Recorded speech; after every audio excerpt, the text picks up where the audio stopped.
it's Siobhan. I'm here again just to give you some ideas of things that you could be doing at home.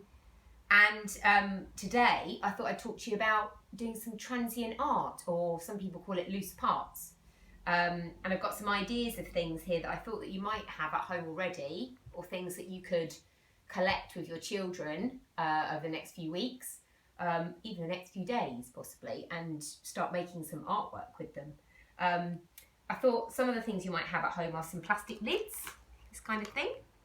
I don't know, sort of lids off containers and things. You can get lids that are different colours as well.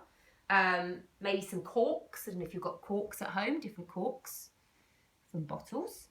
Maybe some beer lids are really good, especially if you can get beer lids with different designs on and things.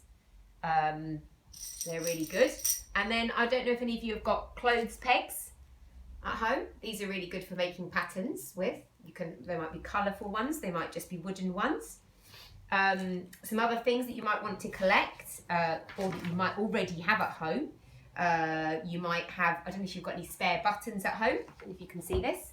Some spare buttons, things that come off clothes and stuff. If you've got any collections of buttons, that might be a good thing to collect. These are other beer lids and things that different designs on them that make nice colourful patterns. If you've been out for a walk, you might have collected some fir cones or things from the ground, just natural materials that you find around. I don't know if you've got any curtain rings from poles that you might have had but not used the rings. These are really good for like making patterns with. Again, maybe some natural stones. You might have stones at home.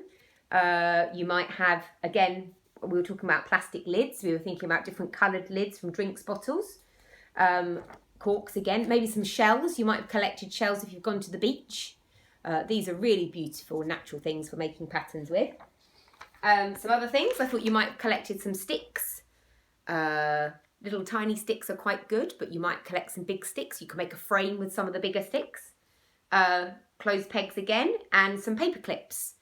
All things that you might have at home. Also, some of the things that you could use are like pens. You might have felt tip pens, you might have pencils, you might have any of those sorts of things, loose parts, anything you've got at home. It doesn't matter if there's really that many of them, you can make a pattern with them. I've got some ideas to show you of some of the things that people have done in the past. Some really lovely ideas with buttons. This is a pattern that somebody did with buttons, just placing them all around in a circle, so a circular pattern.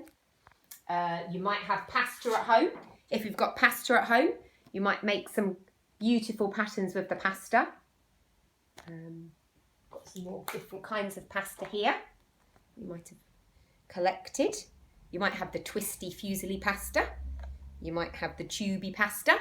Any of those things make really good pattern making things. You might already have pom-poms. I don't know if you've got lolly sticks at home, any of those sorts of things. If you've got any sort of beads or jewellery and things like that, children can make patterns with those. They're beautiful. They can turn them into all sorts of different shapes. You might have, again, this is a pattern with curtain rings.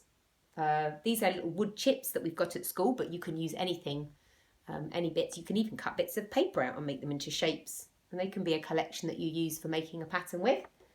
And again, we've got some really interesting patterns here that some people have made it into a flower with like buttons and lolly sticks. Just made their own frame here with the sticks and put buttons around it and place things where they want to put them.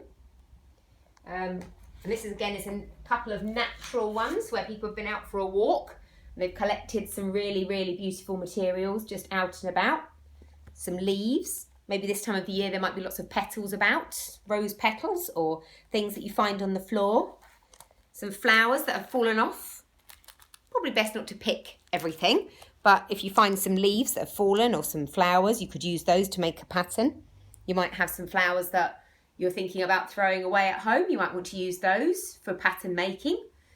So really think, be imaginative about some of the things that you could collect or some of the things that you might already have. And again, a really beautiful pattern here with some buttons and curtain rings and lolly sticks and all sorts of things. And again, you don't have to have this black mat here. This is This is just a placemat of some kind, but what I've done today is I've just put a blanket on the floor. It's plain, something with a plain background. I mean, if you haven't got a blanket, you can use a pillowcase, a sheet, something that gives you just a plain space to make patterns with.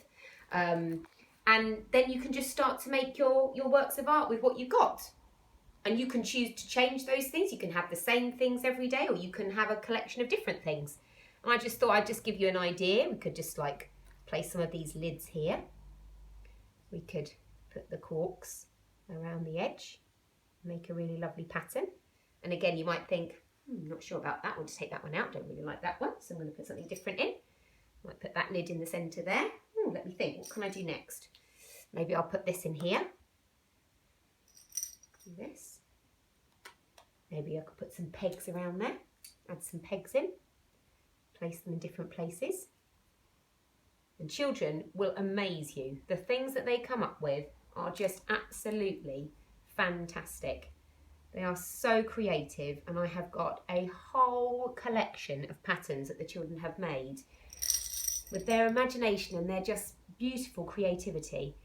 And I know that some of the mums and dads and carers have come in and done their own patterns some of the time as well, so you might want to join in with your child at home and do this with them, because it's fun. If you do it together, you can make a really big piece of artwork.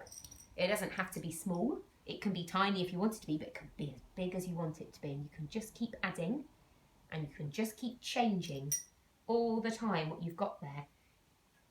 So you might just want to add a couple more on the outside like this.